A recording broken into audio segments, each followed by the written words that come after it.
1964 was a real meat and potatoes kind of year. Some excellent stuff came out in every major subgenre for action. The first I want to mention is the appearance and popularity of spy thrillers, all trying to hop onto the success of the James Bond films.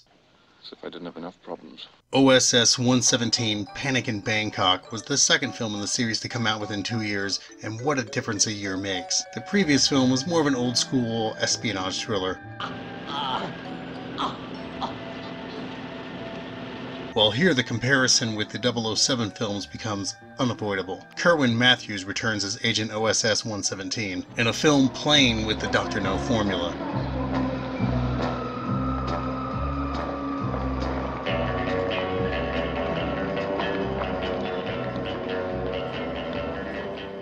They really seem to want to try and reverse engineer that success. They've made it visually similar and even tangentially so, as in the similar moments where 007 and 117 arrive at their respective airport destinations and must fend off getting their picture taken. The movie's got some things going on for it on its own, however. It has judo fights and a cool henchman suicide scene. But for much of the picture, Agent 117 seems to go out of his way not to kill anyone. There is a scene where Agent Barton is being hunted and he either disarms his hunters or gets them to kill each other. He does shoot a guy out of a tree though, and by the end of the film he's one-shotting about every baddie in sight, making all kinds of things explode. So while it still feels like an off-brand James Bond film, it's entertaining anyway. Too bad the same cannot be said for Nick Carter Will Break Everything, another low-rent James Bond knockoff with some embarrassingly bad action.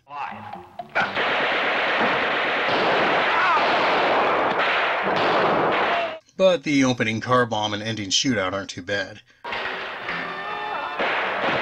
Code 7 Victim 5 is yet another one of the films where you can feel them trying to reverse engineer Dr. No. Opening assassination, airport, car chase.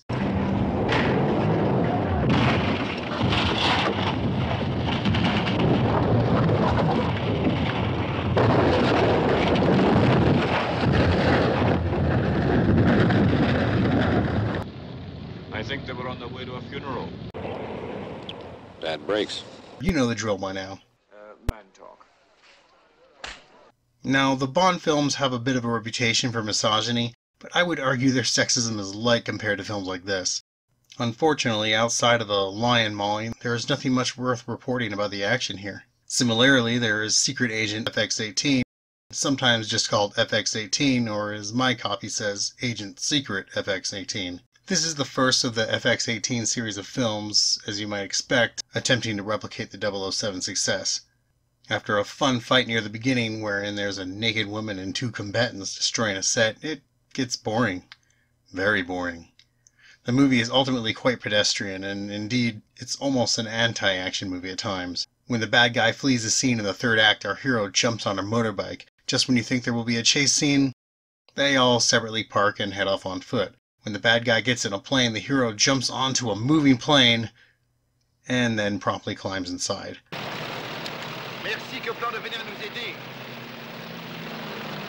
A boat explodes, but from a very safe distance. A far more entertaining spy flick is To Trap a Spy, originally from The Man from U.N.C.L.E. It's a long story, but basically this film had some reshoots to the pilot episode of that series, adding a bit of sex and violence to make a full feature. They changed the name of the villainous organization from Thrush to Wasp and had to dub the lines. See if you can tell. Death will come rather slowly, but then you're a patient man, Mr. Solo. And you must have been patient, Mr. Schumann, to have posed as a patriot all those years. While you set your country up for Wasp to take over? Wasp. Is my country. The action is not bad for the time, particularly this stunt.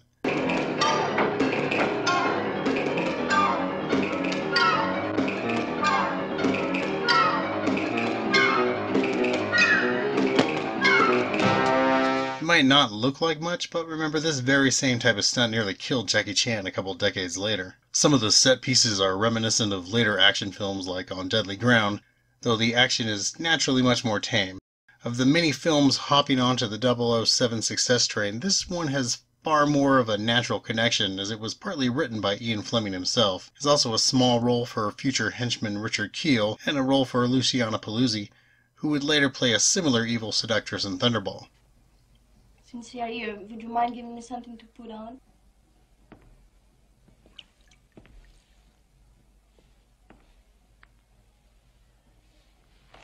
The producers of the James Bond series saw the growing competition around them and did what any studio means would do. It went bigger, with the well-received Goldfinger.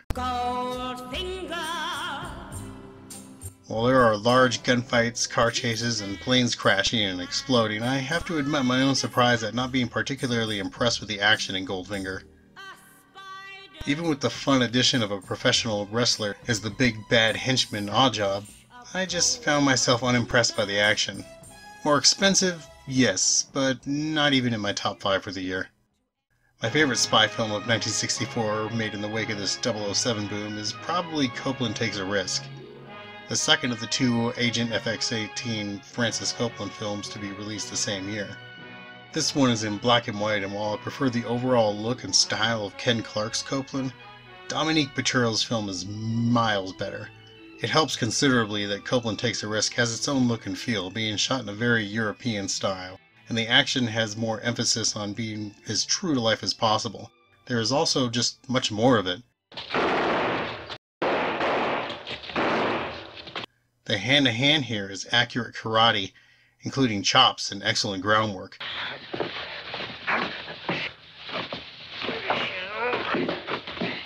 Easily beating out the light judo in something like Goldfinger. The action is just more interesting to watch than almost any of the spy films of the year, including a bit where Copeland jumps onto a moving train, then has a gunfight and a fistfight on the train, culminating in he and his foe falling under the train. The two struggle before Copeland knocks the guy onto the tracks where he is promptly run over.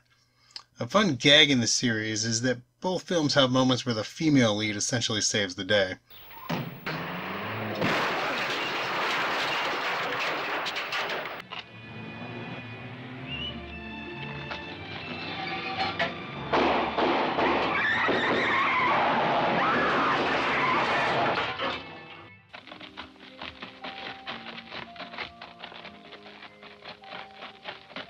It's all good fun and worth checking out.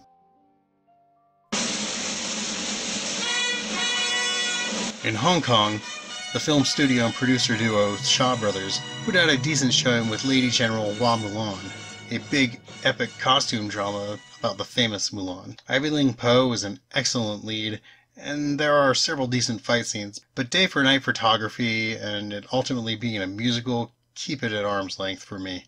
Shaw Brothers also put out Last Woman of Shang, but despite some well-staged battle sequences, it's still just a bit too stagey and operatic for my tastes. As far as these kind of epics go, much more aligned with what I'm looking for is probably Zulu. Maybe more well known now for being Michael Caine's big break, Zulu is a big, violent epic, though I can't say there was anything that jumped out at me as especially innovative action-wise. There is certainly a huge body count, but having already witnessed films with a similar flavor in the previous couple years, I can't say this made the grade. It's an excellent film, just not a particularly innovative action flick. I think I actually preferred The Thin Red Line, an excellent gripping war thriller that still holds up today. Its bleak material allows for some great action sequences.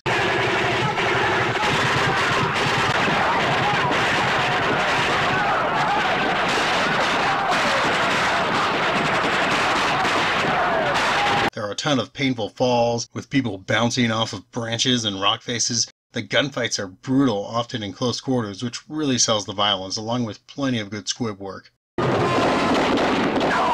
The movie itself features beautiful black and white shot compositions. Another high recommendation. I can also highly recommend the exciting Burt Lancaster thriller The Train. The seeds of later films like Die Hard and Under Siege 2 can be seen in a film like this. It's a tense thriller with occasional bursts of action.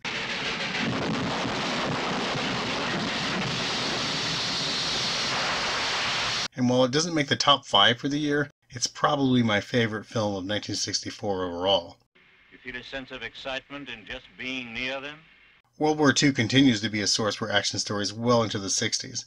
Along with The Train, there was also 633 Squadron, a men-on-a-mission film mixed with an aviation action film. There are some really good sequences, including a great airbase attack bit. It's also one of the films that inspired the Death Star attack sequence in Star Wars. Blue leader to all sections. Enemy anti-aircraft intact. This is Gold Leader. We're starting our attack run. Another fun fact is that in Kenji Fukusaku's Wolves, Pigs, and Men, you can spot a 633 Squadron advertisement. And that's my sloppy segue into talking about Japan this time. Cruel Gun Story is a suitably dark tale considering its title. And although it is ultimately more of a morality tale than an action flick, it does have a great Kenji Fukusaku-esque battle a ways in, including dynamite tossing.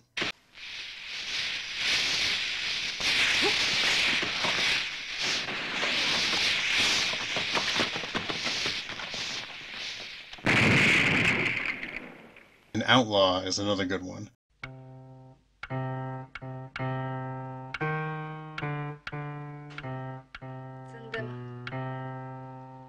Though I would say to call it an action picture is a bit of a stretch, it's clear this tragic hitman story was an influence on many of the later Hitman action movies, in particular John Woo's The Killer. Another film that likely had such an influence was the excellent Three Outlaw Samurai, starring Tetsuro Tamba. Tamba plays a man trying to prove honor still exists in a cynical world. It's ultimately a tale of friendship, anticipating the heroic bloodshed films of Hong Kong by 20 years.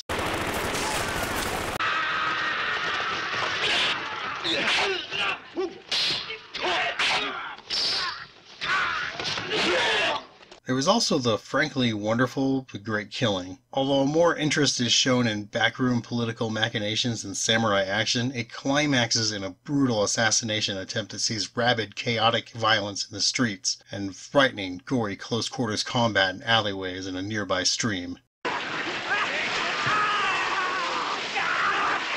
The action goes from smooth cinematography to jerky, shaky handheld as the attempt grows ever more desperate. This film marks a clear separation from many other samurai films in that there is a massive body count. While not the same sort of action featured in the Yojimbo films, there is an effort to show the carnage of battle.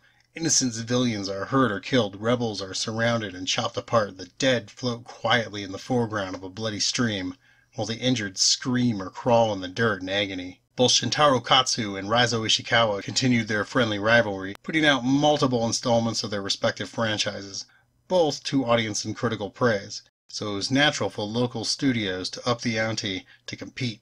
But the most interesting competition, as far as I'm concerned, is between these two stars. Ishikawa's first sequel to his Sleepy Eyes of Death series, Nimiri Kirishiro 2 Victory, sometimes called Sword of Adventure, used the services of Kenji Misumi, the director of the first Adachi film. It's well-paced, short, and partly a political thriller, but mostly serves to give us a considerable expansion of the Nimiri Kirishiro character. He even smiles in this one.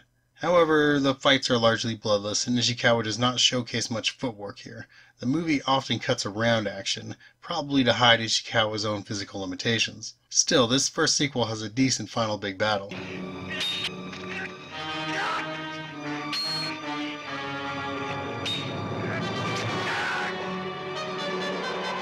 Ishikawa did better with the third film, Nimiri Kirishiro 3 Full Moon Cut. Again, the occasional beautiful shot composition can't hide Raizo Ishikawa's lack of physical dexterity, so a lot of clever editing is used to make him look as awesome as possible. And indeed, this one is pretty epic.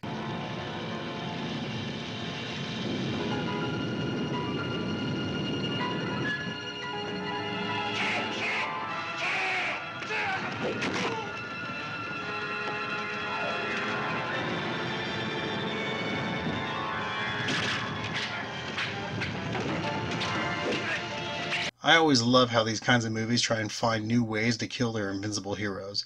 In this one, they surround Nimiri Kirishiro on a bridge, set it on fire and shoot arrows at him. This time there's a decent amount of blood, and a sizable body count make this one a great entry in the series, although it's probably the only time I've seen ninjas show up and not fight in a movie. Fortunately, Ishikawa did not skimp on ninja action for Shinobi no Mono 4, Saizo of the Mist. Raizo Ishikawa returns to the series, but now playing a different character, the famous ninja Saizo.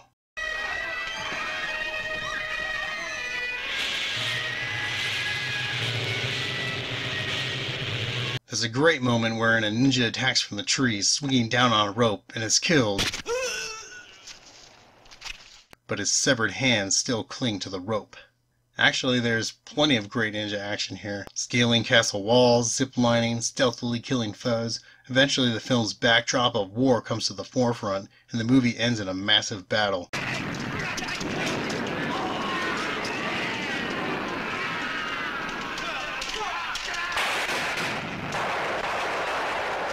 We even get a great little moment where a ninja is accidentally blown to bits from cannon fire.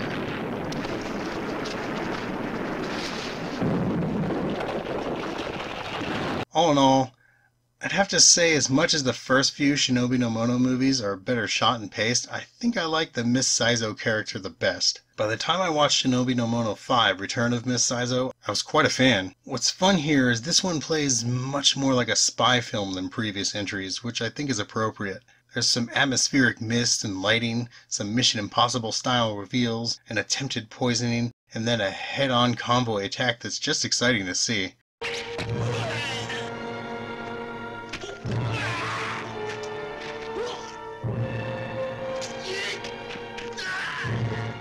And as much as I enjoy the prisoner convoy slaughter, it's the silent ninja battle at the end that clinches this one. Two ninjas must fight as silently as possible in an attic in order to not alarm those below.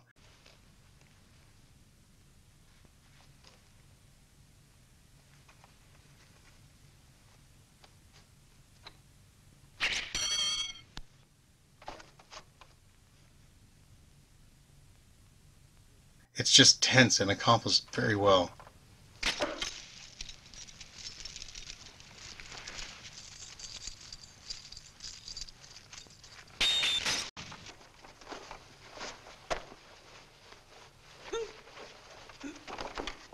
You can see how Shintaro Katsu wanted to come back hard with his own series.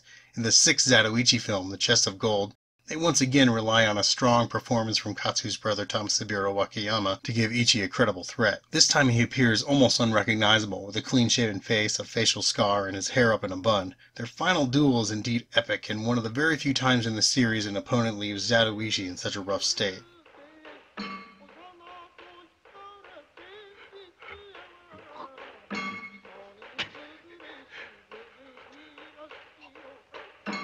Of the four Zatoichi films Katsu made in 1964, Zatoichi's flashing sword is the least action-heavy, though there is an alright underwater sequence.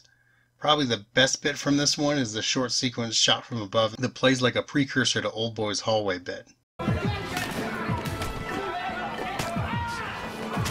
And though there are some good, bloody moments, little of it involves Ichi. When he does kill, it's nearly or completely off-screen or filmed in near darkness. They would repeat this workaround in the ninth film, Adventures of Zatoichi, and Shintaro Katsu would use quantity, largely over quality. In both films, there are times where Ichi is just sort of hunting down his opponents in the night, and though I enjoy these stalking sequences, they aren't quite flashy enough to land on the top 5. For sentimental reasons, I want to talk about Mark Forrest. My first video in this series saw him in his first starring role with Goliath and the Dragon. The same year he would star in his most popular role as Majesté in Majesté in the Valley of Kings.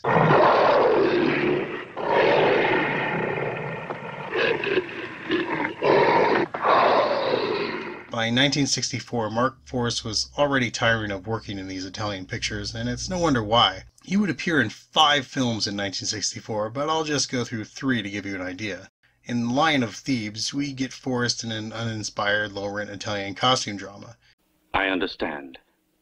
Let's go. He was more suited to what he did in Gladiator of Sparta. Also called Majesté, Spartan Gladiator. This isn't actually one of Mark Forrest's Majesté films. He plays a guy named Poseidon. The film bears more in common with The Son of Spartacus from 1962, including a masked hero subplot. But unlike that early Corbucci film, it's not as well shot or choreographed. Which isn't to say there's not some decent action, because there is a big climactic fiery battle that is absolute chaos in a good way.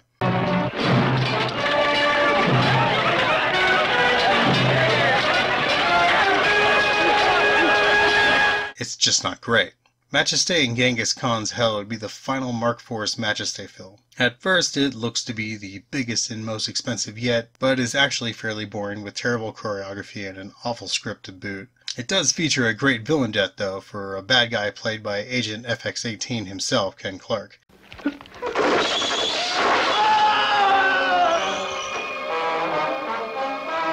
avenge Genghis Khan. Forrest was always kind of an also-ran, never quite matching up with his more well-known contemporaries Reg Park and Steve Reeves. He would make one more film in the following year before retiring and turning to opera singing. Farewell, sir. Stateside, we had the ever-changing Western genre charging on. Gunfighters of the Casa Grande is a fun little Western, funded in part by European production companies, but has more in common with US Westerns. Still, it's worth noting that none of the characters are really good people. All are some form of criminal, making for an entourage of anti-heroes.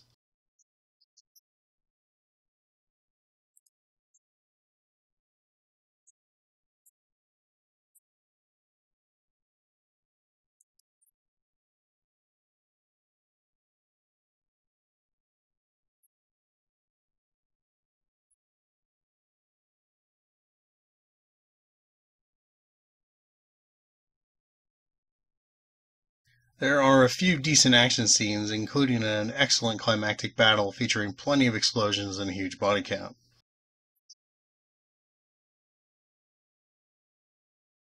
On a side note, apparently the US trailer was the first to feature the voice talents of Don LaFontaine. Starring Alex Nichol as Daylight, Joe Daylight, the border raider who won the Casa Grande, and all that went with it. In the absence of a solid John Wayne picture, the Western sort of belonged to Audie Murphy in 1964. Your guns got too fast and too sudden. And from what I hear about your reputation, they've got a lot faster and a lot suddener in the last 2 years. With a decent showing in the cavalry picture Apache rifles, the quick gun, and Bullet for a Bad Man, it really felt like Murphy was swinging for the fences this year. Bullet for a Bad Man, and in particular, is a solid Western for Audie Murphy. It even does that thing where one guy is pointing a gun at another, weighing whether or not to shoot him, and then shoots their real foe right behind him.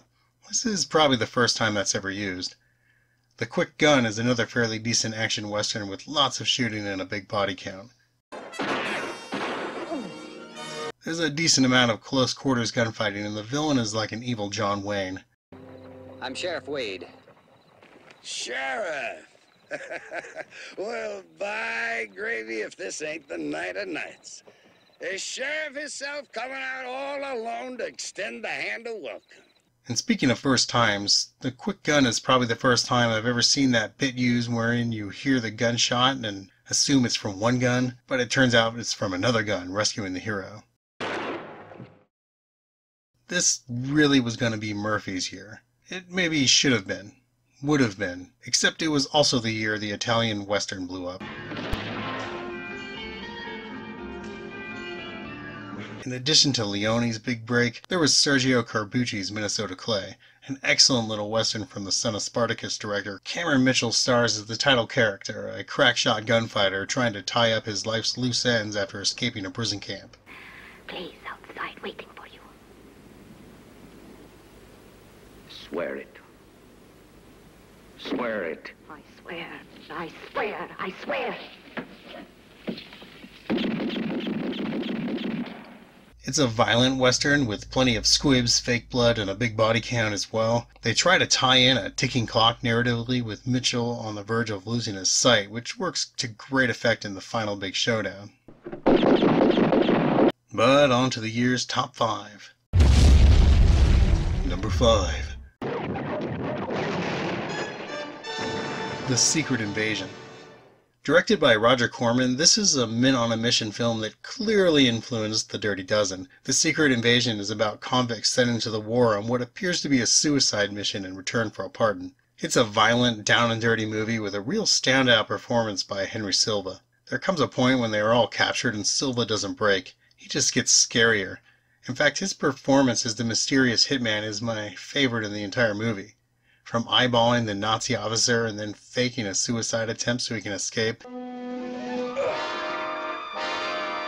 to his dedication to the overall mission. Now, the movie is done in a similar style to The Guns of Navarone, and though maybe not as good, it's still quite fun. Throughout the many battles seen in the film, it's amply demonstrated how much choreography, sound design, and editing has changed to make the action pack a punch. And the moments thrill from one moment to the next. Number 4. Fight Zatoichi Fight.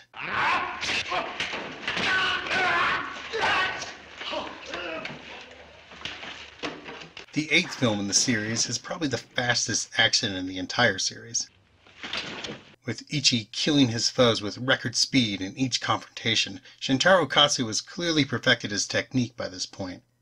But it's not just speed that lands this film on the list this year. There are a lot of great scenes, like when he has to kill a group of guys quietly so as not to wake a baby.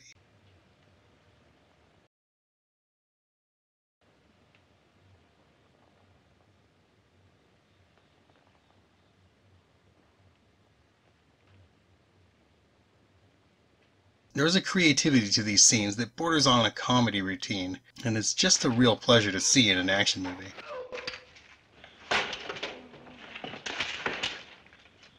But perhaps the best thing in this one is the plan his foes come up with to defeat him. They circle him with burning torches and try to set him aflame.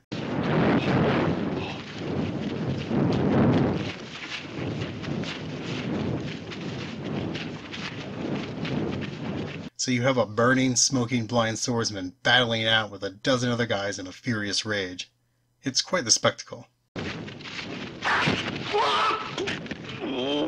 Number 3.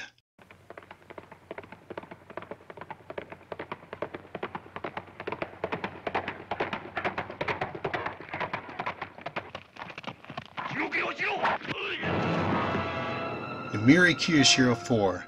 She-Devil Slaying Sword. Finally, a Sleepy Eyes of Death entry makes the top 5. Not only that, but a spot ahead of a Zatoichi flick. And while it's an excellent entry in the series, expanding Kiyashiro's backstory and introducing strong themes, of course it's the action that catches my attention. This isn't simply the most impressive yet bit of action movement from Raizo Ishikawa, but also the best yet framed and filmed. Plenty of wide angles to showcase all the great sword fighting choreography, lit just perfectly so we can see the sheen of the steel of the blades. And damn is there a good amount of violence to match.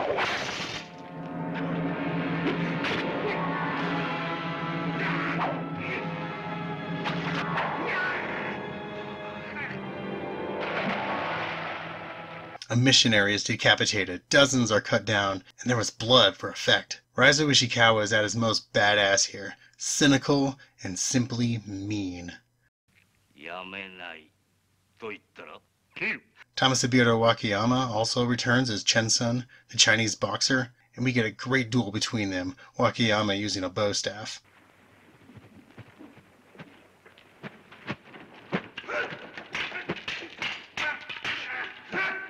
All in all, a great entry to the series and this list.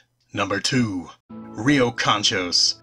Much to my surprise, an American Western pops up on my list and damn near the top spot. This film went largely unappreciated upon its original release, but it's a true hidden gem.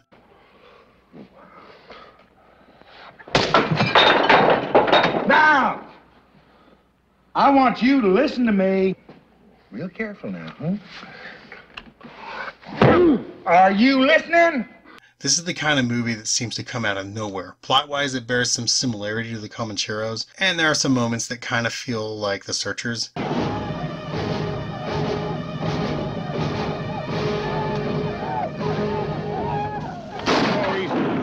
Leave them carry off their hurt and dead. Well, Reverend, that tears it.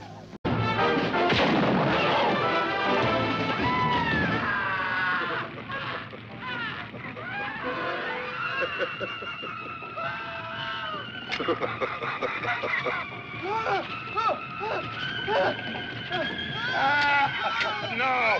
No, let them burn! Let them burn! But the action takes a far different turn. There is a slow build tension-wise to the sudden eruption of action, and when it occurs, it's quick.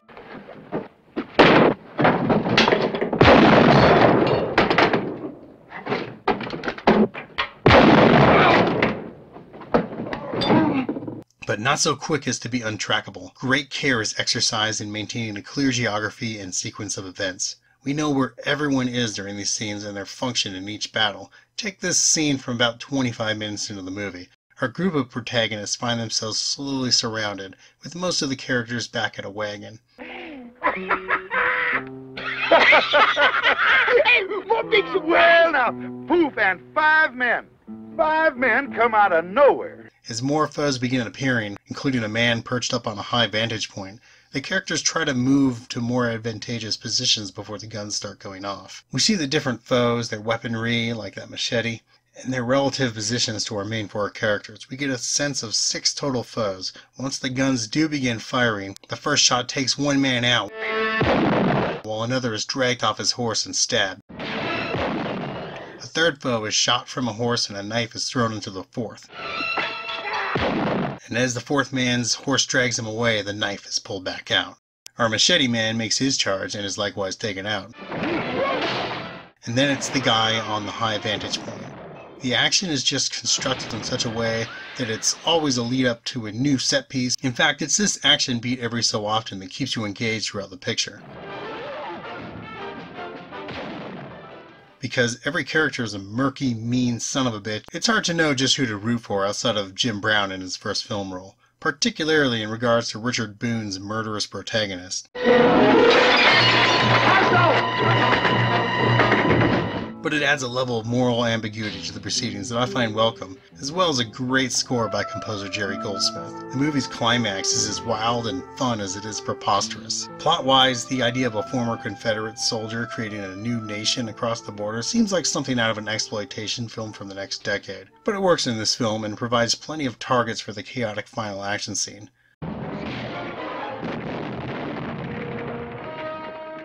So track this one down. Find it. Love it. Number 1. A Fistful of Dollars.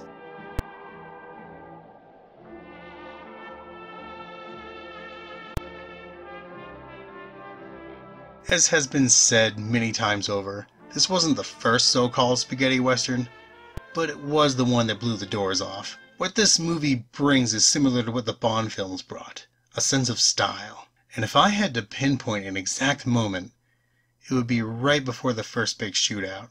Not the flip-up of the poncho, though that was certainly a great stylistic choice, but Eastwood's close-up. The action that follows is lightning fast and yet buzzes with a certain power.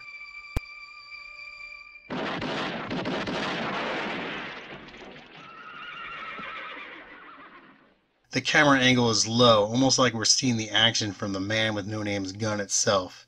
The gun is the character, the active participant. This style will be used again later for the villain. The point is, this was, and really still is, not a common technique. Nothing else really looked like this, even from director Sergio Leone himself. When released stateside, this newness was emphasized in the marketing. And honestly, they're right. Clint Eastwood brought a level of coolness that was all his own. The plot is essentially Yojimbo, but Mifune and Eastwood each have their own charisma, their own style. You feel Mifune's power, but with Eastwood it's a level of control and confidence. I gotta tell you before you hire me, I don't work cheap. Much of the action happens so fast it can't help but feel powerful in its abruptness. That being said, this is a violent film, almost sadistic in its sensibilities at times, such as the extended torture sequence or either of the big massacre moments. The sweating, laughing villains of the film certainly leave an impression.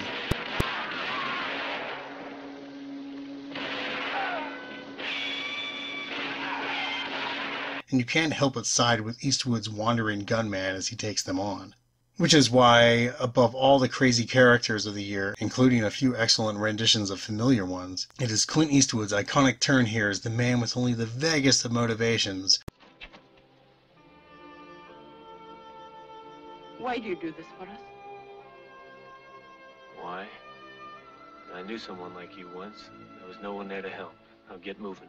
That takes my favorite performance of the year. As for the best action sequence of the year, that's a tougher one. I quite enjoyed the final big battle at the end of Fight Zatoichi Fight, as well as the Secret Invasion. Katsu's choreography and willingness to be set aflame in order to make the scene look great goes a long way for me.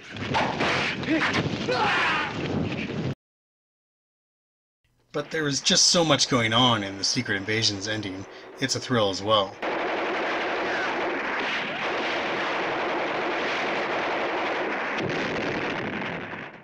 Ultimately, I think the way the action peters out during Secret Invasion's ending loses some points with me, and there are a couple editing gaffes I'm not a fan of during that Zatoichi scene that do the same, so I think I'm going to give it to the final confrontation in A Fistful of Dollars. It's something of a repeat of the first shootout, but this time the energy is that of finality. The tension builds as each shot the main villain fires fails to kill Eastwood, until it is revealed why.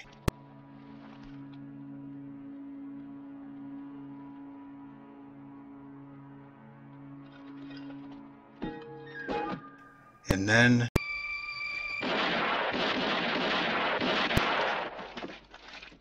it's suddenly one-on-one, and you know how that goes. Look at that editing. All that's left is for our hero to ride off into the sunset. And that is 1964. See you next time.